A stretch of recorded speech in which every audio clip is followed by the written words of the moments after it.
एक लड़की के सिर पर गलती से गर्म पानी गिर गया। तभी सामने रखा चाय का केतली टी पॉट अचानक हिलने लगा। जिज्ञासा में उसने केतली खोली तो अंदर खाली जगह में 2 नोट पड़े थे। उसने उन्हें सूंघा, सच में पैसों की ही खुशबू थी। वह थोड़ा हैरान रह गई। फिर उसने दोबारा अपने सिर पर चोट पहुंचाई। जैसे ही उसे दर्द हुआ, केतली फिर से हिलने लगी और इस बार उसमें कुछ और नोट आ गए। खुशी से पागल होकर वह उछलने लगी और गलती से मेज के कोने से टकरा गई। इस बार केतली से और ज्यादा पैसे निकल आए। ऐसा लग रहा था कि जितना ज्यादा दर्द उतने ज्यादा पैसे। यह समझते ही वह पागलों की तरह खुद को चोट पहुंचाने लगी। जब शाओ शुआई घर लौटा तो घर बिखरा पड़ा था और शाओ मेई घायल हालत में बिस्तर पर थी। उसे लगा कि शायद घर में कोई मुसीबत हो गई है। वह उसकी चिंता करने लगा, लेकिन शाओ मेई ने उसे जोर से मारा और कहा कि वह जानबूझकर खुद को चोट पहुंचा रही है, क्योंकि केतली दर्द के हिसाब से पैसे देती है। शाओ शुआई को पहले यकीन नहीं हुआ। उसे लगा कि शाओ मेई ने पहले से पैसे रख दिए होंगे।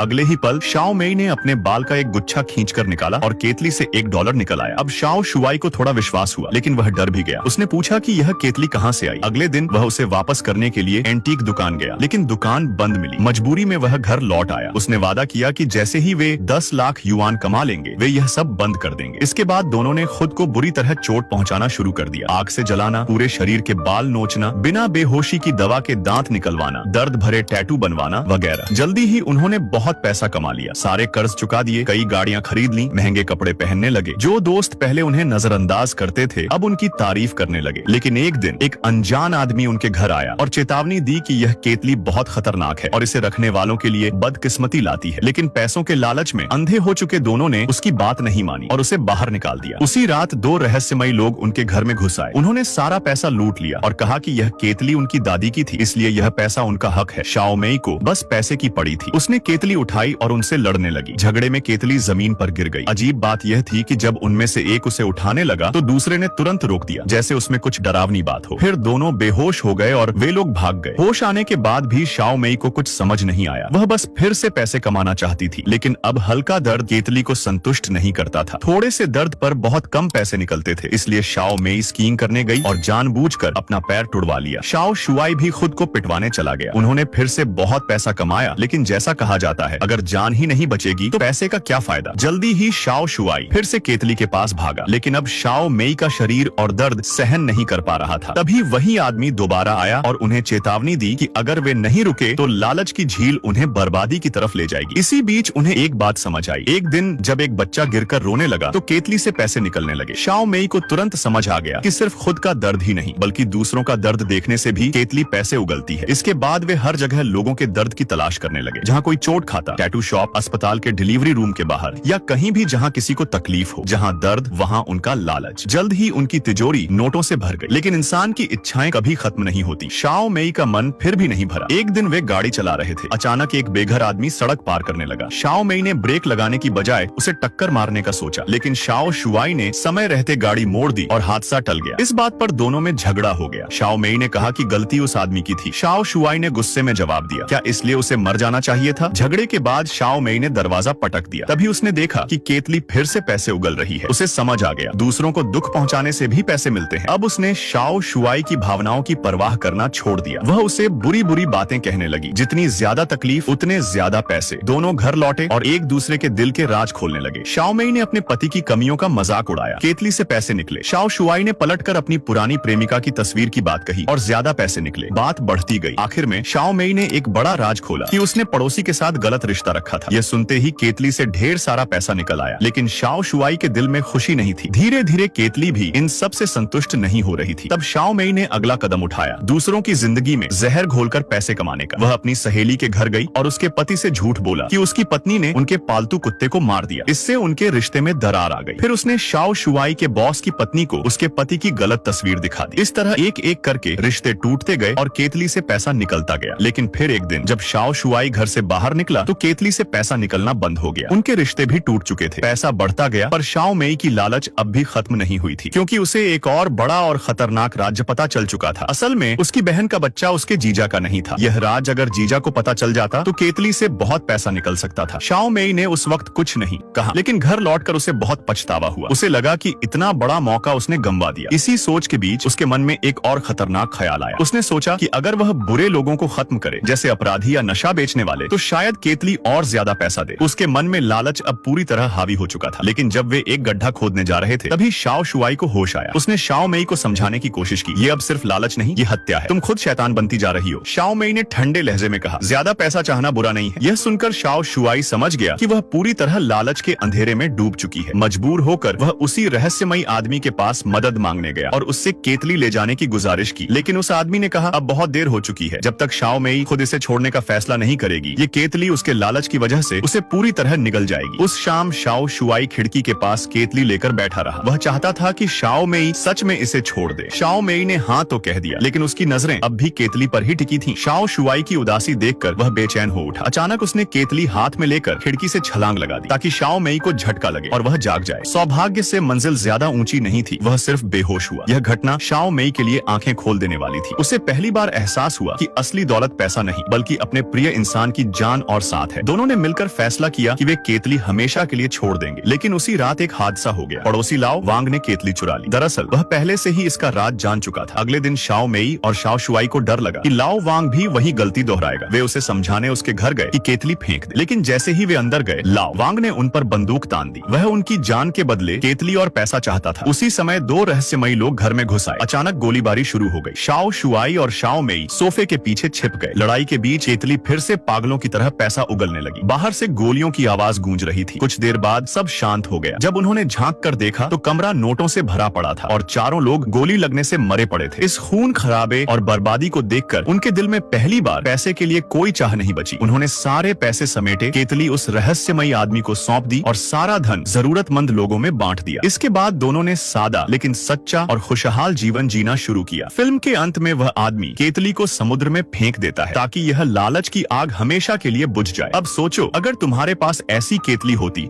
जो हर दर्द, हर झगड़े और हर बुरे काम के बदले पैसा देती, क्या तुम अपने अंदर के लालच को रोक पाते? क्या सच में 1 करोड़ कमाकर रुक जाते? या फिर इंसान की चाहत की तरह तुम्हारी ख्वाहिशें भी कभी खत्म न होती?